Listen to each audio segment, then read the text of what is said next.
Өдөрт та бүхэнд оройн мэнд хүргэе. Тэнгэр телевиз хөтөлбөрөөр зочны цагаараа үргэлжлүүлэн та бүхэндээ хүрж байна. Өнөөдрийн сэдвээр бид нүүрсний зах зээл, ирээдүйн төлөвийн талаар ярилцахаар товлсон. Ингээд Монгол нүүрс ассоциацийн гүйцэтгэх захирал Зол Жаргалыг студид тавиад байгаа юм аа. Танд энэ төрөндөргөө. Мэдээж зах зээлийн төлөв байдал яг одоогийн нөхцөл байдлын талаар яриагаа эхлүүлэх нь зөв болов уу гэж бодож байна. Мэдээж нүүрс гэдэг маань бол манай экспортын гол бүтээгдэхүүн, улсын төсвийг бүрдүүлэх нэлээд том хүчин зүйл. Тийм болохоор яг одоогийн байдлаар ер нь ямар байна зах зээл? Зах зээл талаас хятад улс дэлхийн хамгийн том нүүрсний хэрэглэгч, коксчих нүүрс, эрчим хүчний нүүрсний бас өөрөө хамгийн том олборлагч улс. Тэгээд сүүлийн 2 жилийн ковидын нөхцөл байдлаас үүдээд ер нь өөрийнхөө нөгөө аюулгүй байдлыг сайжруулна гэдэг утгаараа дотоодынхаа уурхаануудыг нэлээд дэмжсэн. Дотоодын уурхаануудаа дэмжиж бодлого баримтлсан хүчин чадлуудыг нэмсэн гэсэн хэдий ч бас хангалттай хэмжээгээр олборлолтоо бол бүрэн хангаж чадахгүй байгаа юм л да. Нийтдээ энэ улс чинь нэг 500 сая тонн коксдог нүүрс хэрэглэдэг. Тэгээд тэрнийхээ 10 гаруй хувийг гадаадаас импортоор авдаг байхгүй юу? 70 гаруй сая тонныг. Тэрнийх нь Монгол улс хамгийн ихтэй талын гаргаж ирсэн. Тэгээ одоо тэгээд дотоодын уурхаанууд ихэвчлэн нөгөө далд уурхаа гүнттэй байдаг, өртөг өндөртөө. Тийм болохоор өртөг нэмэгдэх.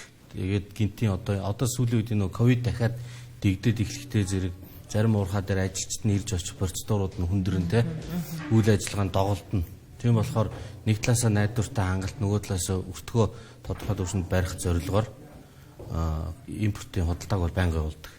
Энэ утгаараа ойрын хугацаанд импортыг нэмэгдүүлэх шаардлага байна гэж үзээд саяхнаас нөгөө юугаа яаж байгаа нүүрсний импортын татварыг тэгэлсэн.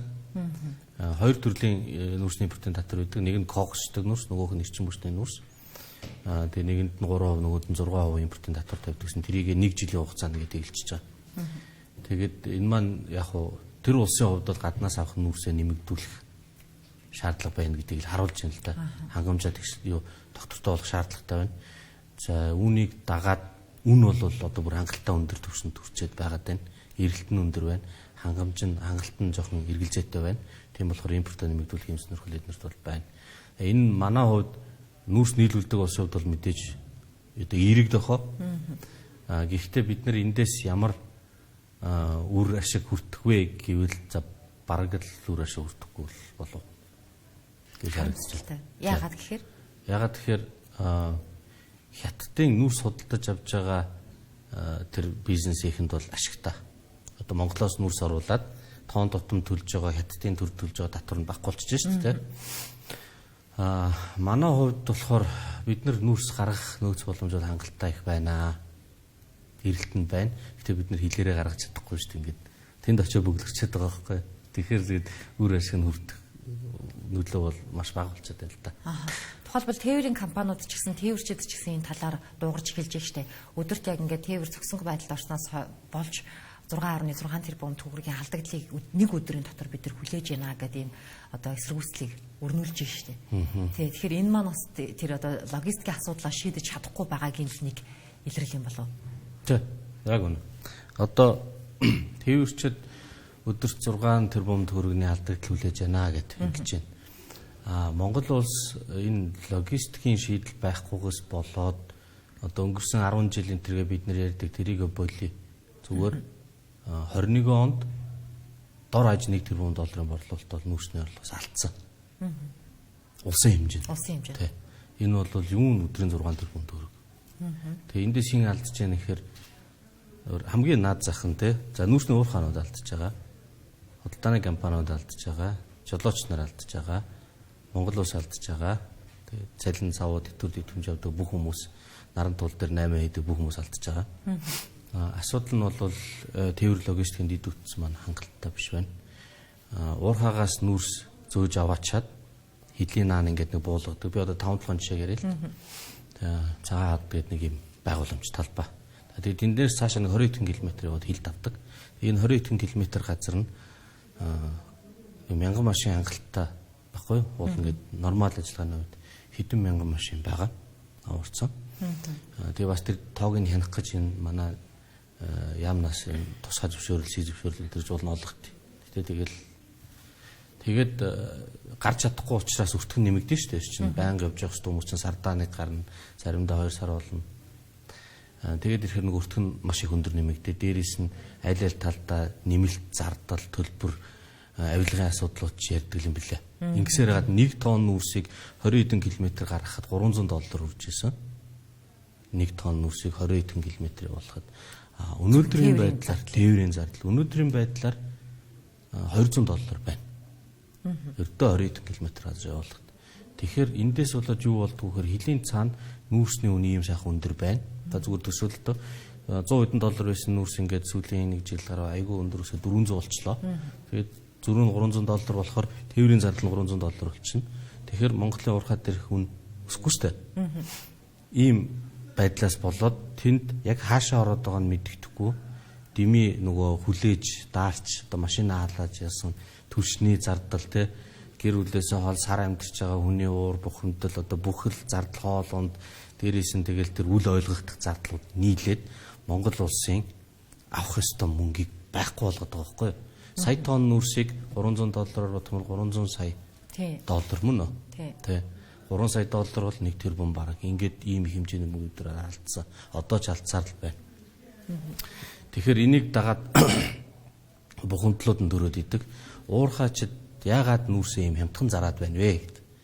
Өдөр чинь үнэ нэмэхээр зэрэг тээврийн зардал зөрөөг шингээчгэр чинь нөгөө худалдаа авч байгаа хүмүүс чинь би тээвэр дээр $300, $200 төлнө гэж байгаа юм чинь тэнд өндөрөөр авахгүй шүү дээ. Хамаарна тий. Тэгээд та нар ийм хямдхан зарж болохгүй та нар $400-аар зарсан гэж үзээд тэндээс чинь татвар аавна гэдээ улсын татвар авчдаг. Нөгөө нөөцийн төлбөр. Тэгэхээр нөгөө ч шудраг бус нөгөө уурхайн алдагдлалд ороод зарим төрлийн хямдхан нүрсээ олборлолтын зогсоож хаяад тэгээд сүүлдээ нөгөө засгийн газраа шүүхэд өгөөд ингээ явж идэг. Нүрс ясаач засгийн газрыг шүүхт өгсөн байгаа. Нөгөө амнаатыг үндэслэлгүйгээр буруу тогтоосон байна гэдэг югаар. Иймэрхүү үр дагавард бол хүрээд байгаа юм. Тэгэхээр тэр зах зээл дээр үн өсөөд сайхан байгаад идэг монголчууд ашиг хүртэж чадахгүй. Гол шалтгаан нь бол энэ байгаад байна. Ерөөсөө логистик асуудал. Одоо сая Галийн ерөнхий газраас өгсөн сүүлийн үеийн мэдээлэлээр бол экспорт нүүрсний экспорт эхний 3 сарын байдлаараа буюу эхний удирдлагаа 2.5 сая тонн болсон байна гэж байна. Яг энгийн үетэй харьцуулахад энэ хэр одоо ямар түвшинд явж байгаа тоо вэ? Ковидоос өмнөх үетэй харьцуулах юм бол 2 дахин бага байна баримжаагаар. Тэгээд ковидын үед гэх юм бол 20 онд эхний удирдал нүүрсний экспорт бараг тэг байсан.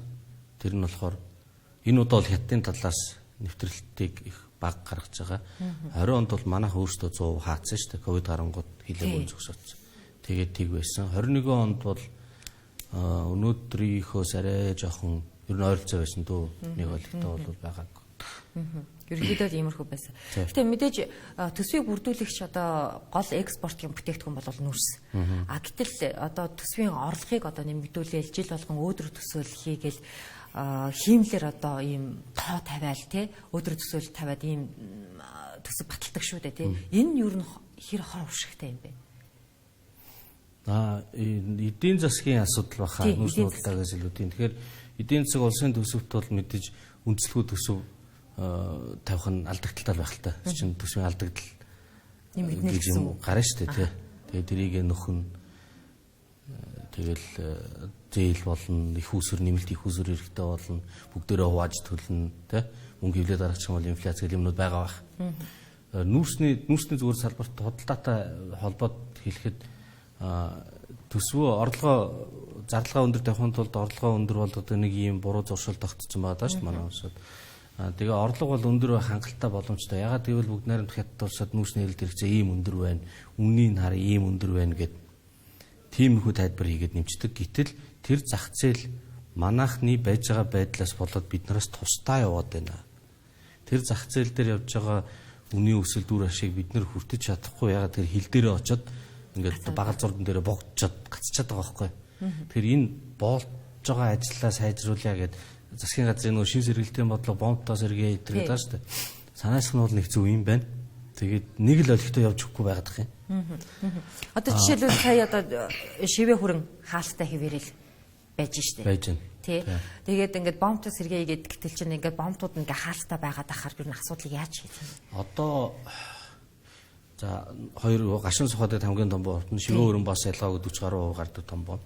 Тэгээд гашуун сухад дээр жишээ нь 300 машин гарч ийн өдөртөө.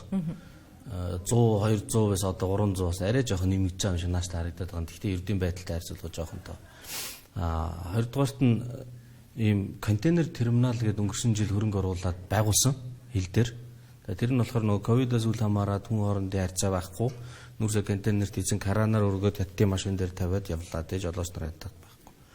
Гисэн чинь тэрийг ашиглаж өгдөг. Одоо 300 гаруй машины чинь 30 машин л контейнер тээврээр явж байна.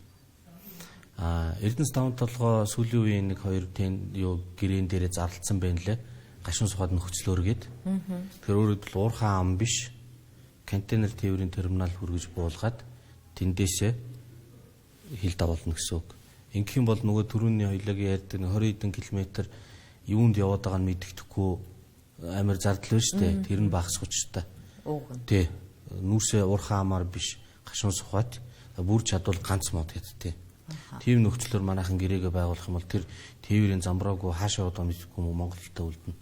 Одоо энэ тээврийн жолооч нар тэмцэл хийгээд гомдол гаргаад байгаа чинь тэд нар тэр айхтар том үнийг тогтоохгүй байхгүй. Тэд нар чинь бол нөгөө уурхаагаас хил хүртэл зөөж байгаа хүмүүс шүү дээ. Тэд нар ч ажилгүй байж л байгаа. Гэтэл тэр нэг хэдхэн километр юм дээр нь л асар их мөнгө эргэлдээд хааш орохгүй байхгүй болоод байгаа. Тэгэхээр энэ логистикийн асуудлыг маш ухаалгаар манай төр бодлогоороо шийдчихэж тэгээд тэр нөгөө төлбөр татвар мартураа ярихгүй бол энийг шийдэхгүйгээр хамаг ачааллын 5-4-ээр зарсан байхад нь 15-аар зарсан гэж үзнэ гэд мөнгө наваад тахаар аж ахуйн нэгжүүднээс өгрөөж шүүх мөх болчиход яваад л та. Тэ, тиймэрхүү байдалтай л байгаа та. Одоо тэгвэл юу нь яах хэвтэй юм бэ? Бид нар одоо за нүүрсний тээвэрлэлт бол ойлгомжтой юм байна. За нүүрсний чанараа яриа, нүүрсээ баяжуулах тухай яриа гэвэл одоо бид нар ч бас нэг баяжуулах үйлдвэр барих гад л бас амхандаа л хичээгээд яваад байна шүү дээ. Монгол улсад хамгийн анх энержи ресурс 15 сая тонн том үйлдвэр барьсан. Нотон баяжуулалтын. Өөрөө баяжуулалтын үйлдвэрүүд нэлээд байгуулагдсан. Одоо анх бол мак барьж ирсэн жижиг хэмжээгээр. За тэгээд түүнээс хойш олон үйлдвэр байгаа. Баяжуулах үйлдвэрүүд бол нэлээд олон болсон. Төрийн өмчийн том компани Эрдэнэс таван толгой баяжуулах үйлдвэрээ их олон жил ярьлаа. Саяхан гэрээ байгуулсан. 30 сая тонн үйлдвэр ихний 10 сая тонны гэрээ 335 сая доллар баха. Ихний 10 сая тонныхын тийм хэмжээний гэрээг байгуулсан EPC гэрээ. Тэгээд тэр төслийн ажил нь одоо эхлээд явах бах гэж бодож байна. Одоо эхэлж байгаа бах гэрээг байгуулсан юм чи. Тэгээд мэдээж баяжуулах үйлдвэр барих юм бол нүүрсний үнэлгээ нэмэгдэнэ. Тээврийн зардал буурна. Нөгөө хаягдл нь жин багасаад үнэ нэмэгдэнэ. Тэр утгаараа Монголд ашигтай. Маш зөв зүйтэй л алхам л та. Тэгээд хэмжээгээ бууруулж иж логистикнаас сайжраа шүү дээ. Гол нь бас баяжуулах үйлдвэр маань төрийн өмчөд байх нь хэр оновчтой юм бэ? Аль аль нь л байж болно. Тэр төргөө хувийн компаниуд бол баяжуулах үйлдвэрээ байгуулад ашигтай гэж үзээд явж байгаа. Тэгээд төрийн өмчийн уул уурхайн компани байгаа бол ялгаагүй баяжуулах үйлдвэр дээр байх хэрэгтэй байна. Баяжуулах үйлдвэр дээр яг бас нэг сонирхолтой үзэгдэл байдیں۔ Одоо нөгөө нүүрс борлуулалт зогсчод байгаа болохоор чимэг болчлоо. Тэрнээс биш баяжуулаад ирэхээр өндөр зэрэглийн коксд нүүрсгээд амнаатаа дахиад нэмэгддэг байхгүй юу? Тэгэхээр зэрэг зарим тохиолдолд нөгөө хаягдл нүүрсийг баяжуулаад талын хаяад талын бүтээгдэхүүн болгоод зарж байгаа шүү дээ. Тэгэхээр тэгээд талын бүтээгдэхүүн болгоод жин хорогдоод үйл ажиллагааны зардал нэмэгдээд тэгэнгүүт амнаатаа нэгээд огцом нэмэгдэхээр ашиггүй болчдөг. Тийм зарим тохиолдлууд бол байна. Тэр тохиолдолд бол зүгээр нүүрсээ нууцаар хаях ийм юмруу орчих гээд идэх байхгүй юу? Тэгэхээр эн чинь өөрөө хууль бус хэн цаашиж ер нь үгүй зүгээр угаасаа нөөц биш хаягдл нүүрсийг сайн бүтээгдэхүүн болгож байгаа. Энэ нь бол Монгол улсад хэрэгтэй. Гэтэл нөгөө Монголын бодлогоороо байгалийн баялаг аль болохоор хаягдлгүй иж бүрэн ашиглах ёстой. Тэгэхдээ амнаатын зохицуулалт нь болохоор хай гэдэг үйлдэл рүү түлхээд идэг нэг иймэрхүү юм байдаг. Тэгээ одоо ашигт малтмлын хууль шинжлэгдэж хилцэгдэх бах. Тэрэн дээр энэ амнаатын зохицуулалт нь их ухаалаг нөгөө хаягдлыг бууруулдаг, иж бүрнээр ашигладаг, тэгээд үйлдвэрлэлийг дэмждэг те аж үйлдвэр нэмэн үрт төрхийг дэмждэг. Тиймэрхүү юм руу өөрчлөлт орох болов уу гэж найдаж харж байгаа. Ер нь одоо энэ нүүрсний салбарын ойрын жилүүдийн төлөв байдал ер нь ямар хөө байна? Зөвхөн дотоодод ярил тийм ээ. Манай Монголын одоо энэ нүүрсний салбарын ойрын зах зээл төлөв байдал ямар хөө байх вэ? Тийм таамаг ер нь байна уу? Нүүрсний уурхаанууд сүүлийн 10 жил бол их хүчин чадалтай техник хэрэгсэл маш сайн болсон. Орчин үеийн одоо барууны, Японы чадалтай техникүүдтэй. Тэгээд сүүлийн 3 жил маш хүнд байдалд ажиллаж байна. Тэгээд иймэрхүү байдлаар удах юм бол ерөнхий өрсөлдөх чадвар маань буурч болцсохгүй байна. Санхүүгүүд хүнд болсон байгаа компаниуд. Тэгээд санхүүгүүд хүнд байхад нь нөгөө борлуулсан үннээс нь 2 дахин өндөр үнээр бодно гэж татврын акт тавьчаад байгаад байгаа нь бас их зохимжгүй байна. Тэгээд тэр нь одоо хууль шүүхийн процедураар шийдэгдэх байх. Тэгээд санхүүгийн энэ хүндрэлтэй байдлаа давж чадах юм бол одоо дахиад борлуулалт нэмэгдүүл тэгэл мөнгө ороод ирвэл хүчин чадал техникээр шинжилээд явах байх л та. Иймэрхүү байдалтай ингээд дахиад 1 жил болох юм бол ер нь хэцүүднэ. Тэгээ нэг ингээд том уурхаанууд хэцүүдчих юм бол сэрхэд бас нэлээд хугацаа орох байх шүү. Тэгээд буцаад сэрэх болохоор зэрэг хөрөнгө оруулалт хаанаас санхүүгийн боломжууд байна. Тэр компаниудад төрөхүү их ажил боломжтой. Өөрөөр хэлбэл худалдаа авагч хятадын компаниуд илүү хурдан сэрэх байх. Үндэсний компаниуд бол орон зайн хумигдах нэг тиймэрхүү зураг бол бас байж болно. Шивээ өрнгийн бондын хувьд 40-60% нь гаргадаг нүүрсний том бонд маань одоо ингээд хагас жил тэг зогсолт хийсэн. Хагас жил гэдэг бол бүр төсөөлшгүй хугацаа байхгүй. 2 улсын олон улсын хил. Тэгээд тэрүүгээр сая Нямбатар сайд очоод ирсэн шүү дээ. Тэгээд хятадын нөгөө нүүрсний худалдаа авагч нартай онлайн хурал энэ төр хийгээд байна лээ. Тэг яг тэр нь чухал баг. Гэхдээ бид нар ингээд хоёр талын компаниуд хурал хийдэг шиг гэл төвшин надад бол харагдсан. Уулын төрийн сайд юм чинь нөгөө талд бас төрийн төвшөнд яриа хиймээр байна л да. Тэгээд тэрийг манайхан бодвол төсөл тавьж байгаа байлгүй цаад бол нэхгүй байгаа юм уу? Яг та бас ойлгохгүй л байгаа. Гадаад харилцааны шугамар гадаад харилцааны хоёр сайд бас ярилцсан. Тэр нүүрсний асуудлыг бол бас авч хилцсэн. Тэр талаар бол мэдээлэл авсан. Тэгээд төрийн тийм төвшөнд сайд нарын төвшөнд засаг хоорондын яриануудыг нэлээд эрчимтэй явуулахгүй бол арай л хэтэрхий удаан хил хаалттай байна. Энийг бол зүгээр хувь хүнийхээ үднээс ингээ харахаар ковид яавч ерэн зүгээр хүлээн зөвшөөрч болмооргүй санагддаг. Танай байгууллагын зүгээс бас ассоциацийн зүгээс засгийн газрыг шүүхэд өгчихсэн байгаа. Гэт сая ярианд дурдлаа шүү дээ тий. Ер нь яг ийм тохиолдол анх удаа гарч байна уу? Энэ одоо шүүхийн шийдвэр ер нь яг яана гэж бодож байна. Яг ямар хөө процедур явагдах бол яг хөө мэдгүй анх удаа гарч байгаа үг мэдгүй. Аж ахуйн нэгжүүд бол шүүгчсэн юм түүхүүд бол байгаа. Тийм. Тэгээд шүүх гэдэг чинь нөгөө аймаар тэмцэлтэй маргаантай ийм зүйл бол биш. Зүгээр албан харилцаа. Тэр тогтоол байдیں۔ Хуучин нөгөө үнийг гэрээний үнийг хэрэгсэхгүй болгоо зөвхөн тогтоосон жишг үнээр амнат бодно гэд. Тэр нь өөрөө үндэслэлгүй хэрэгжих боломжгүй хууль бус ийм тогтоол гарчжээ.